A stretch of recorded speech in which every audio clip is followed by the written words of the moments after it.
അതിടയായി എന്നുള്ളതാണ് കാണേണ്ടത്. അതാണ് എനിക്ക് തോന്നുന്നത്. പോലീസ് സുരക്ഷ വേണ്ട എന്ന് ഗവർണർ രാവിലെ പറഞ്ഞിട്ടാണ് ഈ എന്തെങ്കിലും ക്രമസമാധാന പ്രശ്നം ഉണ്ടെങ്കിൽ ഉണ്ടായിക്കോട്ടെ എന്ന് ഗവർണർക്ക് അങ്ങനെ തോന്നിയിട്ടുണ്ട്. അവരവരുടെ മനസ്സിൽ എന്താണെന്ന് പറയാൻ കഴിയില്ലല്ലോ. ഏതോ ഒരു ചില കാര്യങ്ങൾ മനസ്സിൽ വെച്ചുകൊണ്ടായിരിക്കുമല്ലോ അദ്ദേഹം ഇറങ്ങിയിട്ടുണ്ടാകുക. അതെന്തായിരുന്നു മനസ്സിൽ ഉദ്ദേശിച്ചതെന്ന് അദ്ദേഹം തന്നെ വ്യക്തമാക്കേണ്ടതാണ്. ഏതായാലും അദ്ദേഹം മനസ്സിലാക്കേണ്ടത് ഇവിടെ ഈ നിയതമായ രീതിയിലുള്ള പ്രകടിത രൂപങ്ങളാണ് ഉണ്ടാകുന്നത്, അനിയന്ത്രിതമായ കാര്യങ്ങളല്ല എന്നർത്ഥം. അപ്പോൾ അദ്ദേഹത്തിന് എതിരെ പ്രതിഷേധം ഉയർന്നത് അത് സാധാരണഗതിയിൽ പ്രതിഷേധിക്കേണ്ട ഒരു കാര്യം അദ്ദേഹം ചെയ്തപ്പോൾ അതിനെതിരെയുള്ള പ്രതിഷേധമായിട്ട് ഉയർന്നതാണ്. അതിന് മറ്റു മാനങ്ങൾ കാണേണ്ടതായിട്ടില്ല. അദ്ദേഹം കണ്ടതുപോലെ ഗുണ്ടകളോ ക്രിമിനലുകളോ അല്ലെങ്കിൽ മറ്റ് വിശേഷണ പദങ്ങൾ വെച്ചല്ലോ, ആ വിശേഷണ പദങ്ങളൊന്നും ചേരുന്നവരല്ല ഇത് നടത്തിയത്. നമ്മുടെ നാടിൻ്റെ ഭാവി വാഗ്ദാനങ്ങളായ വിദ്യാർത്ഥികൾ അവരുടെ മേഖലയിൽ ചെയ്യാൻ പാടില്ലാത്തൊരു കാര്യം ചാൻസലർ എന്ന നിലക്ക് അദ്ദേഹം ചെയ്തപ്പോൾ ആ ചാൻസലറുടെ നടപടിയെ ചോദ്യം ചെയ്യുക എന്താണ് ഉണ്ടായിട്ടുള്ളത്. അത് സമ്മതിക്കില്ല എന്ന് വന്നപ്പോൾ അതിനെതിരെ കൂടുതൽ ശക്തമായ പ്രതിഷേധം ഉയർത്താനും അവർ തയ്യാറായിട്ടുണ്ട്. അത് ജനാധിപത്യ സംവിധാനത്തിൻ്റെ കരുത്തും കേരളത്തിൻ്റെ പ്രത്യേകതയും തന്നെയാണ് കാണിക്കുന്നത്. അതിൻ്റെ ഭാഗമായി മറ്റ് അനിയന്ത്രിതമായ കാര്യങ്ങളിലേക്ക് പോകുന്നില്ല എന്നുള്ളത് തന്നെയാണ് ഇതിലൂടെയെല്ലാം വ്യക്തമാകുന്നത്. അദ്ദേഹത്തിന് വേറെ ഏതെങ്കിലും തരത്തിലുള്ള ഉദ്ദേശങ്ങളുണ്ടോ? ഇനി നിങ്ങളിൽ ആരെങ്കിലും ചില കാര്യങ്ങൾ, പല കാര്യങ്ങളും നിങ്ങൾ റിപ്പോർട്ട് ചെയ്യല്ലോ. അങ്ങനെ റിപ്പോർട്ട് ചെയ്ത് വന്നപ്പോൾ അതിൻ്റെ ഭാഗമായി കണ്ടെത്തിയ കാര്യം അതൊന്ന് പ്രാവർത്തികമായി കിട്ടിയാൽ താൻ ഉദ്ദേശിക്കുന്ന കാര്യം ഇവിടെ നടപ്പാക്കാൻ ഉദ്ദേശിക്കണം. അതൊക്കെ അദ്ദേഹം പറയേണ്ട കാര്യങ്ങളാണ്, നമ്മൾ ഊഹിച്ച് പറയേണ്ട കാര്യമല്ലല്ലോ. റിപ്പോർട്ടുകൾ പലതും വന്നില്ലല്ലോ. ഒരു ഘട്ടത്തിൽ വന്നൊരു കാര്യം, ഈ ഗവർണർ ആക്രമിക്കപ്പെട്ടാൽ ഇനി ആ സംസ്ഥാനത്തെ ഗവൺമെന്റിനെ പിരിച്ചുവിടാനുള്ള ന്യായമായി എന്ന് നിങ്ങളുടെ ഒരാൾ, നിങ്ങളുടെ വെച്ചാൽ ഇവിടെ ഇരിക്കുന്നവരല്ല, മാധ്യമപ്രവർത്തകരിൽ ഒരാൾ റിപ്പോർട്ട് ചെയ്തിരുന്നു. അപ്പോൾ ആ വഴിയും ചിന്തിച്ചിരോ എന്ന് പറയാൻ പറ്റില്ല. ഏതായാലും നമ്മുടെ സംസ്ഥാനത്തെ സംബന്ധിച്ചിടത്തോളം ആരോഗ്യകരമായ അന്തരീക്ഷമാണ് നിലനിൽക്കുന്നത് എന്നത് വ്യക്തമായിരിക്കുന്നു. അത് രാജ്യത്തിന് മുന്നിൽ അദ്ദേഹത്തിൻ്റെ ചെയ്തികളിലൂടെ വെളിവാക്കി കൊടുക്കാനും കഴിഞ്ഞിരിക്കുന്നു. അതാണ് കാണേണ്ടത്.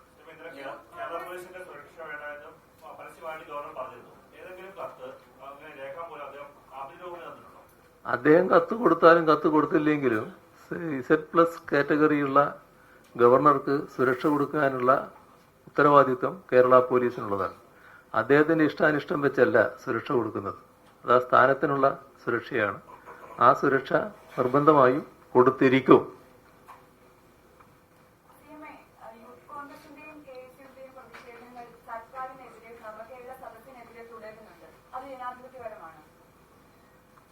അത് നേരത്തെ തന്നെ ഞാൻ പറഞ്ഞിട്ടുണ്ടല്ലോ. ജനാധിപത്യപരമായ രീതിയിൽ പ്രതിഷേധിക്കാൻ ആർക്കും അവകാശമുണ്ടല്ലോ. ജനാധിപത്യ രീതിയിലാണോ പ്രതിഷേധിക്കേണ്ടതെന്ന് അവർ തീരുമാനിക്കണം. എന്തിനാണ് പ്രതിഷേധിക്കുന്നതെന്നും പറയണം. ഇപ്പം നമ്മൾ ഒരു പ്രതിഷേധം പറഞ്ഞല്ലോ നേരത്തെ, ആ പ്രതിഷേധത്തെക്കുറിച്ചാണല്ലോ നമ്മൾ പരാമർശിച്ച്. അവർ കൃത്യമായിട്ട് പറഞ്ഞല്ലോ, ഇത് ചാൻസലർ എന്ന നിലക്ക് ചെയ്യാൻ പാടില്ലാത്ത കാര്യം ചെയ്തു, അതിനെതിരെയാണ് പ്രതിഷേധം. ഇവിടെ എന്തിനെതിരെയാണ് പ്രതിഷേധം? ഈ നവകേരള യാത്രയിൽ ആ യാത്ര ഏത് തരത്തിലാണ് KSUവിനോ യൂത്ത് കോൺഗ്രസിനോ എതിരായിട്ട് വരുന്നത്? ഇനിയല്ല കോൺഗ്രസിനെതിരായിട്ട് വരുന്നത്? ആ ഭാഗം പറയണ്ടേ? ഇതുവരെ നിങ്ങൾ കേട്ടോ പറയുന്നത്? ആരും പറഞ്ഞില്ലാലോ, എവിടെയും കേട്ടില്ലാലോ. അപ്പോൾ ജനാധിപത്യ സംവിധാനത്തിൽ അതും പ്രധാനമാണ് എന്തിനാണെന്നുള്ളത്. ജനാധിപത്യപരമായി പ്രതിഷേധിക്കുന്നതിന് എല്ലാവർക്കും അവകാശമുണ്ട്.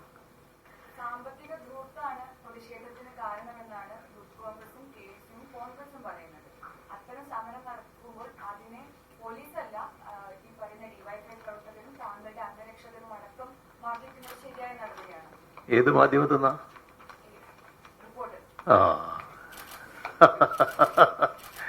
ഈ ധൂർത്തിനെ പറ്റി പറയുമ്പോൾ നമ്മൾ ഇതെന്തിനാണെന്നാണ് ആദ്യം കാണേണ്ടത്.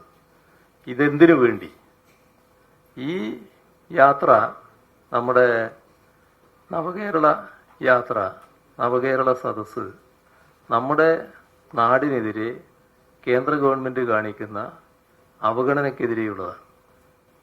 നമ്മുടെ നാടിൻ്റെ പ്രശ്നങ്ങളെടുത്താൽ നമ്മുടെ നാട്ടിലെ സംസ്ഥാന ഗവൺമെൻറ് സ്വീകരിക്കുന്ന നടപടികളുടെ ഭാഗമായി, കാര്യക്ഷമമായ ധനകാര്യ മാനേജ്മെൻറ്റിൻ്റെ ഭാഗമായി നമ്മുടെ സംസ്ഥാനത്തിന് നല്ല നില ആർജിക്കാൻ കഴിഞ്ഞിട്ടുണ്ട്.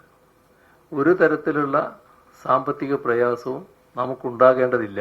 ഈ നില വെച്ച് ഏതാണ് ആ നില? നമ്മുടെ തനത് വരുമാനം അത് കുറഞ്ഞുപോയില്ല, നല്ല നിലക്ക് കൂടുകയാണ് ചെയ്തത്. നമ്മുടെ ആഭ്യന്തര വരുമാനം ഒരു തലത്തിലും കുറഞ്ഞു പോയില്ല, കൂടുകയാണ് ചെയ്തത്. നമ്മുടെ ആഭ്യന്തര വളർച്ചാ നിരക്ക് നല്ല തോതിലാണ് വർദ്ധിച്ചത്.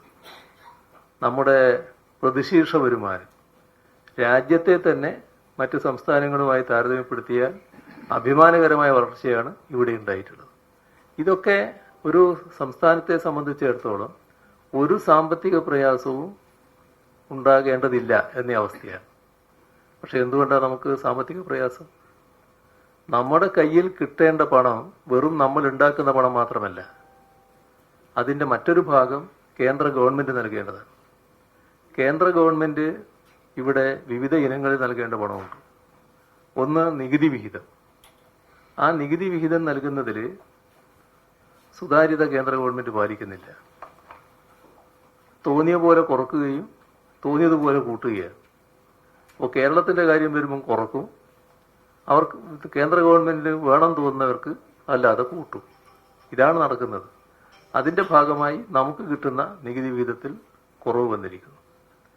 അതേപോലെ തന്നെ നമ്മുടെ റവന്യൂ കമ്മി ഗ്രാന്റ്, ഇതിലും മാനദണ്ഡാനുസൃതമല്ല.